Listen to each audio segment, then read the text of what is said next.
This Elden Ring series covers how to do all quests and missable content in order so that all choices and rewards will be available. For best results, follow this series from the start of Part 1.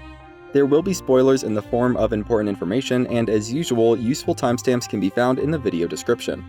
At the end of Part 5, we had just completed all quests at Volcano Manor and briefly ventured into the Mountaintops of the Giants. We will return to the Mountaintops in due time, but first let's finish the quests for both Hyetta and Fia. We will start with Hyetta. Begin by traveling to the underground roadside Site of Grace. These sewers are basically a maze, and the first segment of this walkthrough is how to reach the first checkpoint or shortcut from the underground roadside.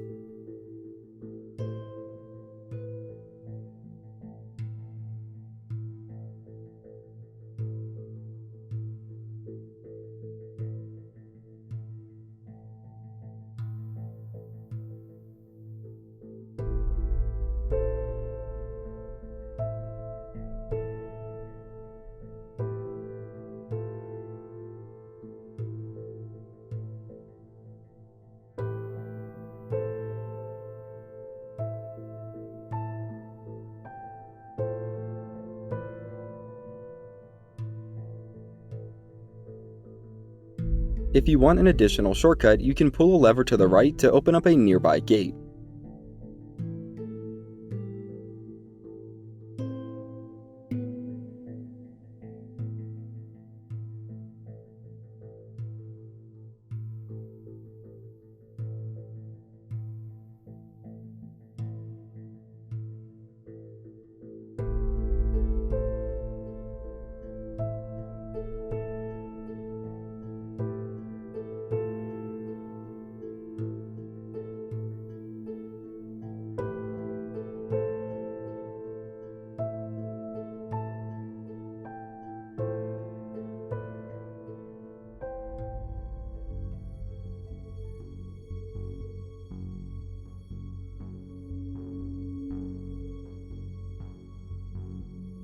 Now that we have the shortcut opened up, we'll travel the rest of the way down to the Forsaken Depths.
Just ahead is Mohg the Omen. He's similar to Mohg Lord of Blood, except easier, and stands as the final and most difficult boss in Hyetta's questline.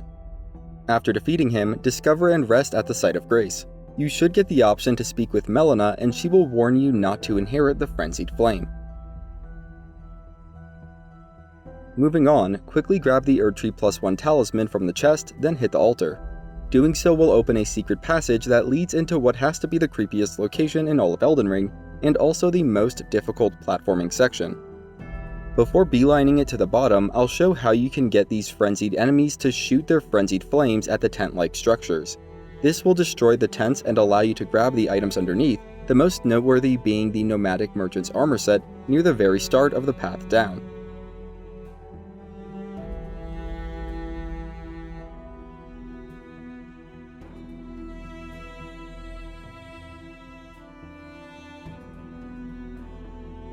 I can't say this is the easiest way down, but it starts with a single sprint jump to the first platform and then non-sprint jumps for the rest of the way down.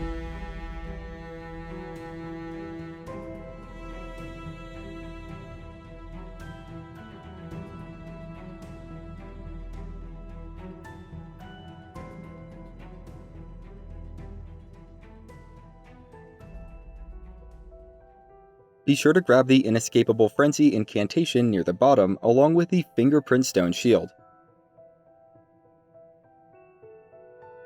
Hit the frenzied enemy near the stone shield to goad him into attacking, along with the Fingerprint Stone Shield. Kite him towards the end of the hallway so you can use those attacks to destroy the nearby tents. Under the tent you'll find a note about Miquella's needle and what it does. After getting the items here, drop safely down to reach the bottom of this chamber. Now before doing anything else, you'll want to listen to the following explanation on what is probably the most important decision you will make in the game. Also know that you don't have to make this choice now. You can wait until just before burning the Erdtree at the Forge of the Giants to make your choice, which is a long way off. Activate and rest at the Site of Grace. You'll be able to speak with Melina for some additional and final dialogue. Afterwards, locate Hyetta nearby. She'll instruct you to remove all your armor, and then open the doors to be welcomed by the Three Fingers, where you will inherit the Frenzied Flame. Inheriting the Frenzied Flame has consequences. First, Melina will leave your company the first time you rest at a Site of Grace after inheriting the Frenzied Flame. Second, you will need to use yourself as kindling to burn the Erdtree at the Forge of the Giants. The upside to doing this is that Melina will not have to sacrifice herself, but again, she will pretty much hate you. Third, you will need to make a specific choice during Millicent's questline to get Miquella's needle in order to tame the Frenzied Flame. Otherwise, you'll be locked into the Lord of Frenzied Flame ending of the game. The Lord of Frenzied Flame ending is pretty bleak, though it is required for one of the game's achievements or trophies. I was going to try and further explain why you should or should not inherit the Frenzied Flame. However, I feel like it will be a lot easier to explain after we've completed Millicent's questline, so here are my two recommendations. The first is that if you are at all unsure or need more information, or don't want to restrict your choices during Millicent's quest, I recommend waiting until after completing Millicent's quest to decide on whether you want to inherit the Frenzied Flame. We will revisit this decision at that time. The second recommendation is that if you are set on making all of the same choices that I am for this walkthrough, then feel free to strip down and open the door. I have a final important note, which is that you can actually inherit the Frenzied Flame after beating the entire game and picking an ending. For any of you fellow daredevils that inherited the Frenzied Flame, you can speak through all of Hyetta's dialogue after to get the Frenzied Flame seal. In addition, the next time you rest at a Site of Grace, Melina will be upset and leave your company permanently. And that is the end of Hyetta's questline. Moving on, we will now complete Fia's quest. Right near Hyetta, you'll find a false wall with a chest on the other side. There is an additional false wall behind that chest with a secret path leading down into Deeproot depths. Before we go to find Fia, we'll carefully make our way down the roots and infiltrate a giant ant hive to get a legendary incantation.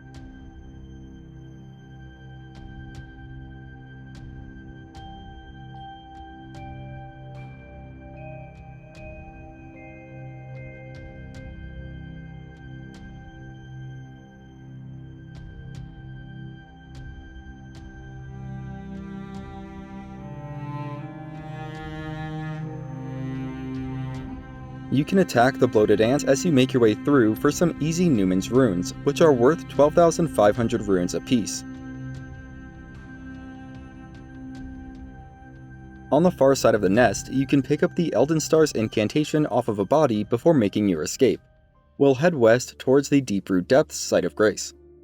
Elden Stars is the last of the legendary incantations. The only legendary spell left for us to get now is the Founding Reign of Stars sorcery, which we will be getting later in this video.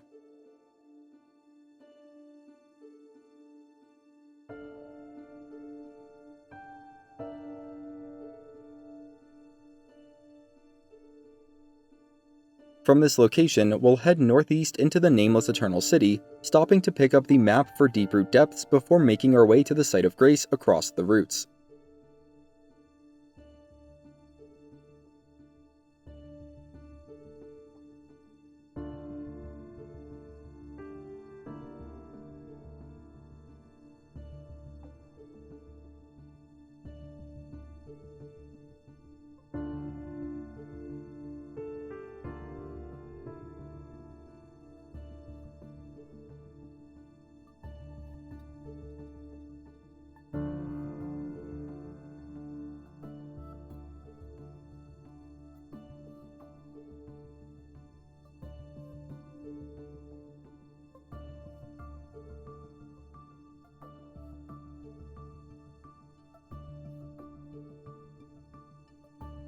Next, travel to the north side of the water-laden area, where you'll need to face off with Fia's champions. You'll get the Fia's Mist incantation for defeating them. Rest at the new Site of Grace and Fia will appear nearby. When you speak with her, she will ask if you've come to kill her. Respond with "No, I want to be held." If you accidentally respond with "That's right," you can always speak with Fia again to change your choice. To progress Fia's quest, we will need to get the Curse Mark of Death. Take the inverted statue that was obtained during Ronnie's quest to the Carrion Study Hall. It's located southeast of the Church of Vows. Place the inverted statue on the pedestal inside, then begin making your way through the structure. We will pick up the Mask of Confidence along the way. Another note to mention is that you can actually access a different version of this dungeon by taking the Carrion inverted statue off of the pedestal before going through it.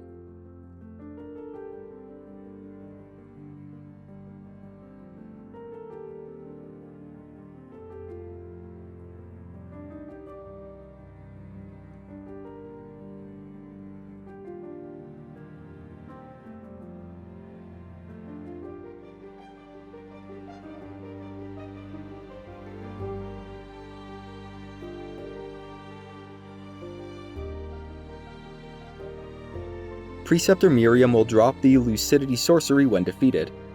All that's left is to platform your way down and then exit to the Divine Bridge.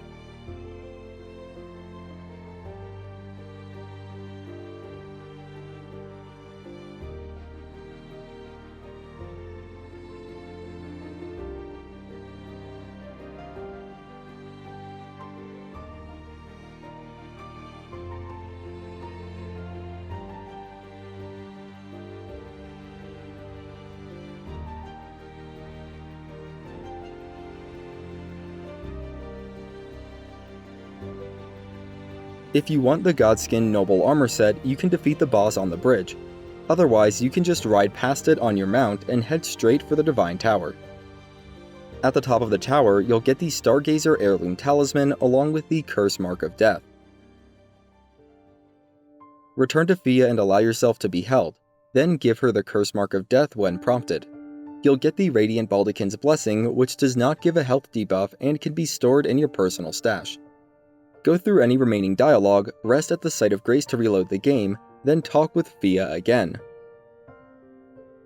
Rinse and repeat this process until Fia starts her dialogue with "This is goodbye, my dear," then reload the game once more. Fia should then fall asleep and you can enter her dream to face off with Lich Dragon Fortisax. At this point in the game, Fortisax shouldn't be too difficult. It will drop the Remembrance of the Lich Dragon when defeated. Afterwards, you'll find the Mending Rune of the Death Prince near Fia's ever-sleeping form. This Mending Rune will give you the option of picking the Age of the Duskborn ending after defeating the final boss in the game. Truly completing Fia's quest will require a trip to the Seofor Aqueduct. Start at the Ancestral Woods and travel northeast past the Spirit Jellyfish.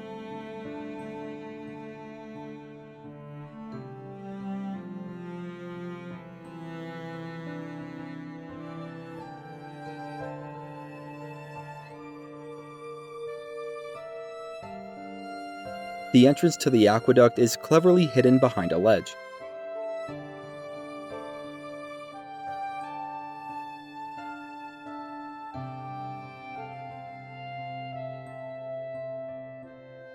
Now, a quick warning while heading into the aqueduct, I'm not certain that Fia is dead in her current state. That being said, completing this next step will definitely cause her to die, and not in a kind way. If you want, you can always hold off on this next step until just before going to New Game Plus. As far as I know, it can be done at any point in the game, even after picking an ending.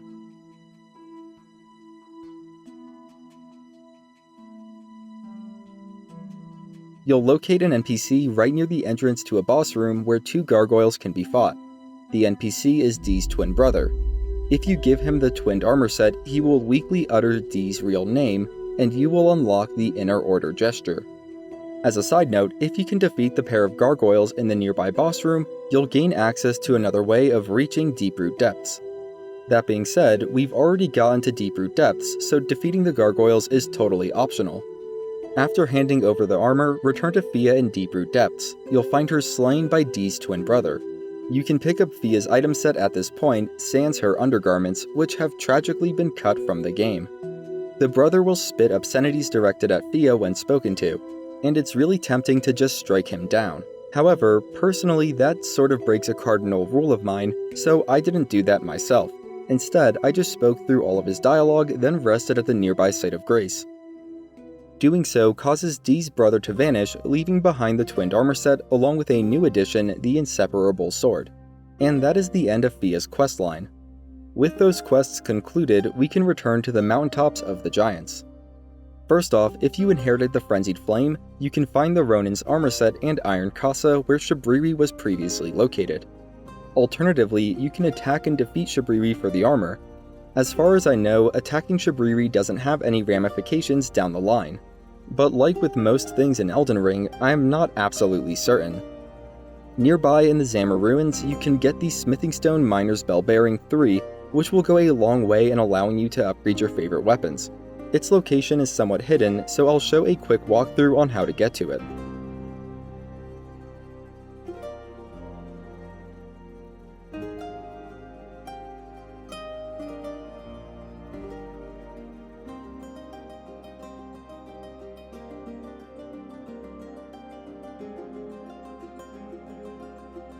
Next, make your way northeast from the Snow Valley ruins to the Freezing Lake site of Grace. You'll want to equip the Hoarfrost Stomp Ash of War to a weapon you are proficient with. From there, travel up and around to the north, then move along the ridge westward until arriving at a broken bridge. A straight invisible bridge connects it to the side of the Heretical Rise towards the southeast. There's an invisible staircase that is connected near the end of the bridge. It leads up to the Heretical Rise's second floor, and the falling snow should reveal it. If you can't see the snow, then use the Hoarfrost Stomp Ash of War to guide the way. Stepping foot into the rise will open the magic seal near the entrance. Be on guard for enemies as you make your way through the structure. At the top of the rise, you'll find the Founding Reign of Stars legendary sorcery. And if you've been following along with this guide series, then this will be the last legendary spell, and you will unlock the related achievement or trophy. You may want to take a few minutes to travel south from the Heretical Rise towards the Giant's Grave Post. You'll get the map for the eastern mountaintops there, which will make navigation easier. Afterwards, return to where the invisible bridge to the Heretical Rise started and head further southwest past the Snow Valley Ruins overlook. Cross a bridge to reach the Stargazer's ruins. There, you'll find a spirit jellyfish that can speak. Summon your own spirit jellyfish from the ashes that Roderica gave you early on in the game. This will unlock the Fancy Spin gesture and open the seal to the Stargazer's ruins, where you can get the Primal Glintstone Blade Talisman. Moving southeast, you'll find a second bridge. Corhyn and Goldmask will both be there, and you should speak with each. If you still have the Tonic of Forgetfulness from Tanith, you can try to give it to Corhyn. He will refuse, but you will get some unique dialogue. You will also keep the tonic in your inventory. Despite his refusal, trying to give Corhyn the tonic will cause him to stay at this location for the end of his quest, rather than move to the capital of Ash. On the whole, it's fairly trivial, but I am going to do it. Go back to the Freezing Lake site of Grace and travel towards the east with a slight tilt to the south. A short distance away, you should spot an invisible treasure scarab. It will drop the Seppuku Ash of War when defeated. At the far southeast of the Freezing Lake, you'll find the First Church of Marika.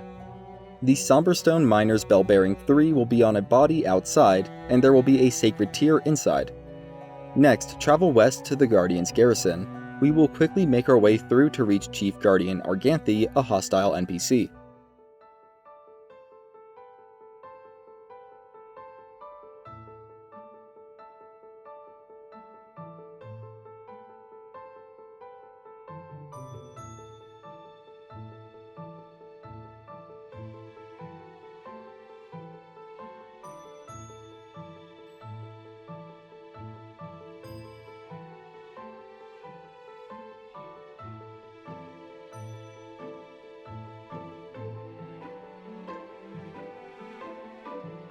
Prioritize eliminating the 2 dogs near Arganthy before fighting him yourself.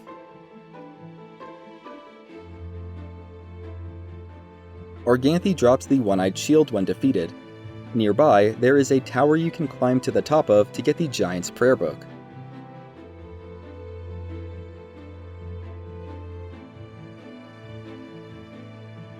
Move south across the Giant Chain to reach the Giant's Grave Post.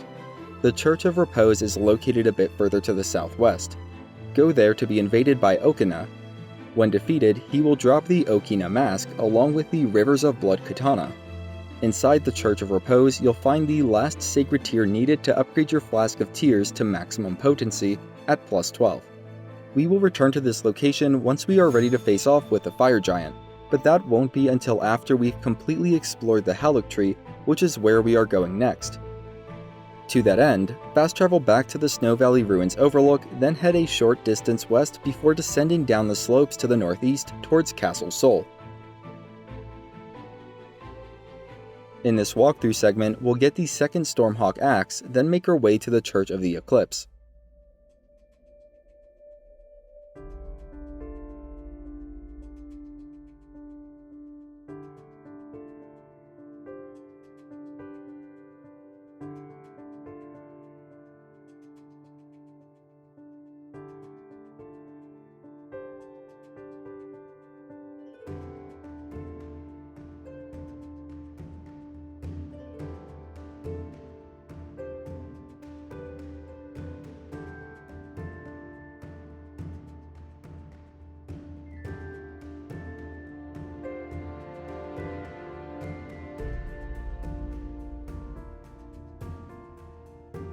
I was getting a little tired of the Godslayer's Greatsword, so I upgraded the 2 Stormhawk Axes to plus 9 and started using those.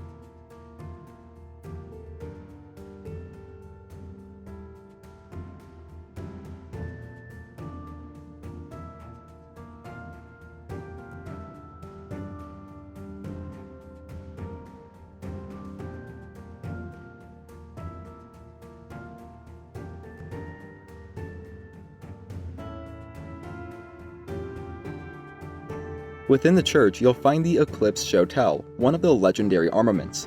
Grab it, then continue through the rest of the castle.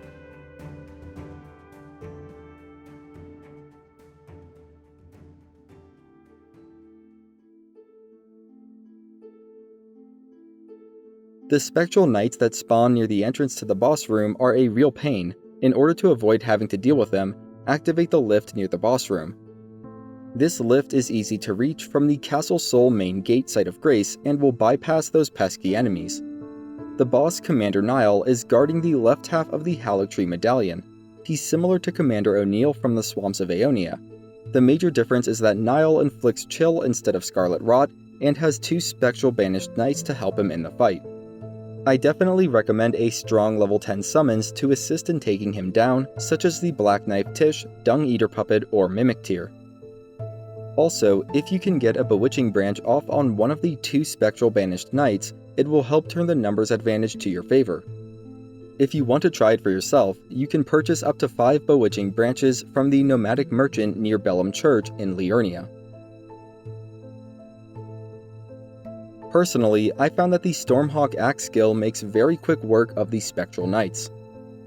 Commander Nile drops the Veteran's Prosthesis when defeated, and also makes the Veteran's Armor Set available for purchase from Finger Reader Enya at Roundtable Hold.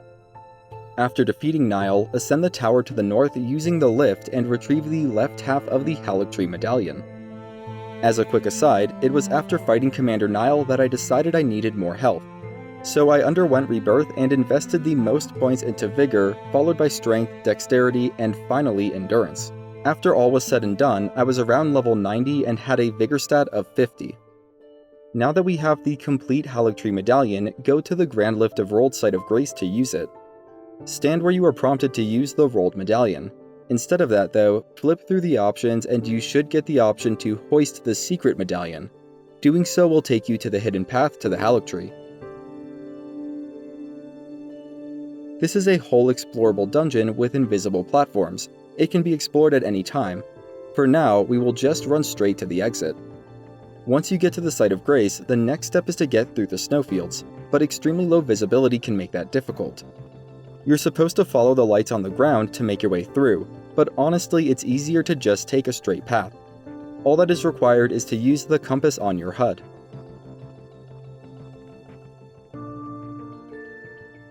Starting from the cave opening, head almost directly north with a slight tilt towards the east. You should quickly reach the consecrated Snowfield Site of Grace.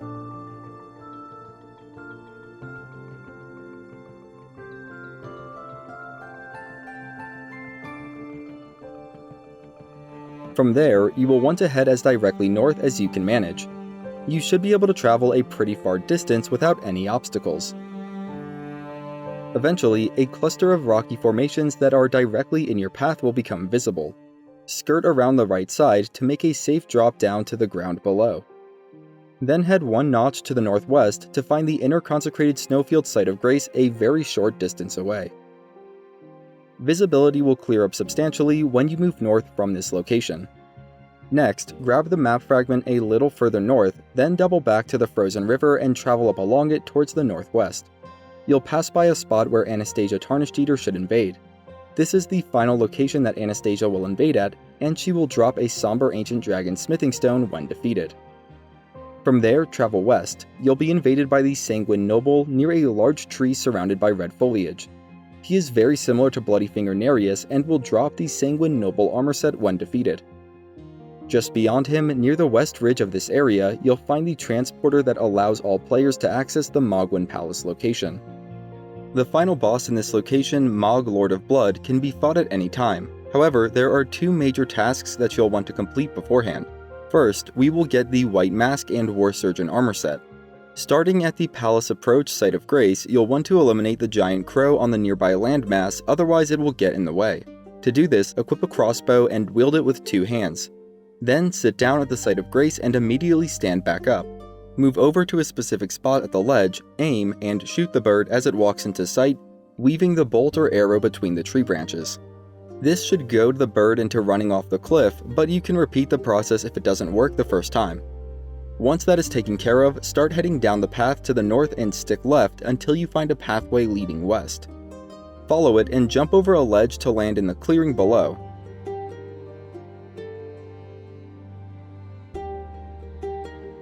This is where that crow would have been if we didn't already handle it. Travel south along the cliffside until you reach a secluded spot behind a massive tree. At this point, you should be invaded by a nameless White Mask NPC. You'll need to defeat them to obtain the White Mask along with the rest of the War Surgeon armor set. There are actually 3 nameless White Mask invaders in this area, but only this specific one drops the mask and armor, so make sure you're going for the right one. Return to the palace approach and travel to the northwest, eventually curving counterclockwise to reach the Dynasty Mausoleum entrance.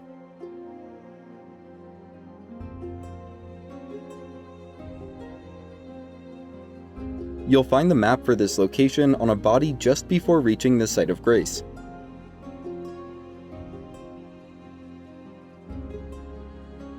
From there, head through the mausoleum until reaching the midpoint Site of Grace.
A red summoning sign should appear on the ground a few steps from the Site of Grace. Use the summoning sign to invade, then defeat White Mask Varre. Afterwards, find Varre on the ground and speak through all of his dialogue to complete his quest, and get the Varre's Bouquet weapon.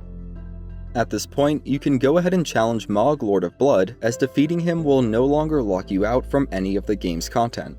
However, he's quite difficult and you may want to return to fight him later on. The only important advice I have is this: mix the Purifying Crystal Tear into your Wondrous Physic Flask. It was obtained from Violet Bloodyfinger Eleonora in Part 4 of this guide series. Using the flask with that tear will protect you from a majority of the damage that Mohg's curse ability would otherwise deal. With that taken care of, let's go get another legendary armament. Travel east from the inner consecrated snowfield along the frozen river to the Cave of the Forlorn dungeon. You'll need 2 stone sword keys to dispel the fog blocking the entrance. This dungeon is not too complicated, but the path to the boss is fairly well hidden. Start by heading through the right passage, then make your way deeper in.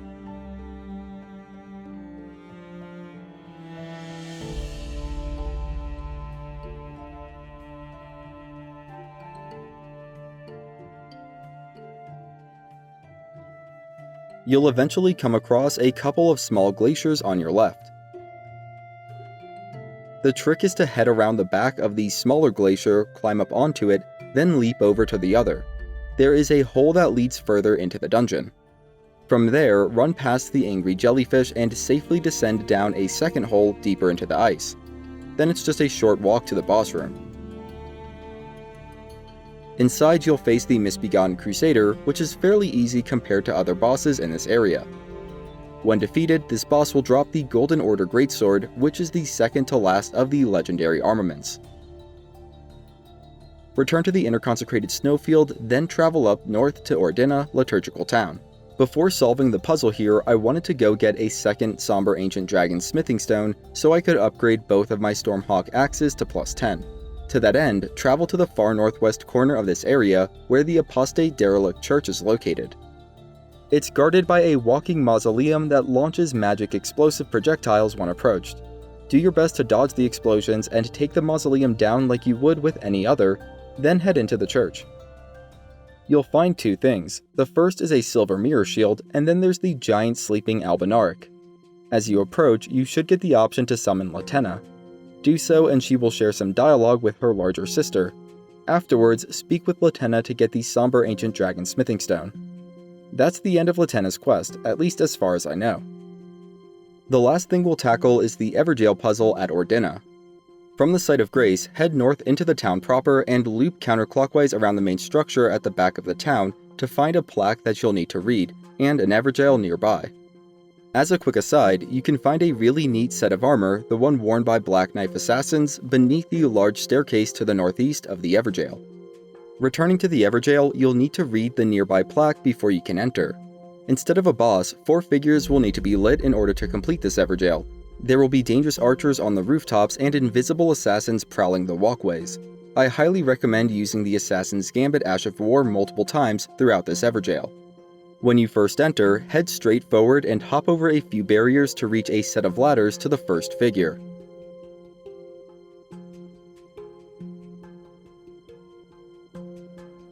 Refresh Assassin's Gambit, then move northeast along the rooftop to reach the second figure.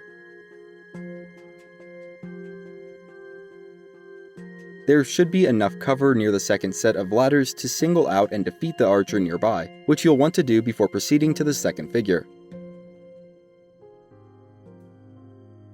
Use the Gambit again, then drop down and move southwest towards the third figure, retracing a small part of the path taken when first entering the Everjail. You'll want to climb up some crumbled ruins and deal with the archer up on the roof before moving further northwest.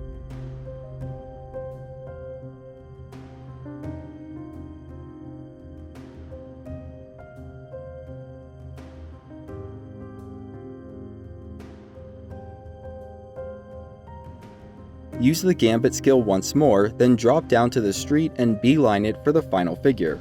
An invisible Black Knife assassin will probably try to stop you, but if you move fast enough, it shouldn't get the chance.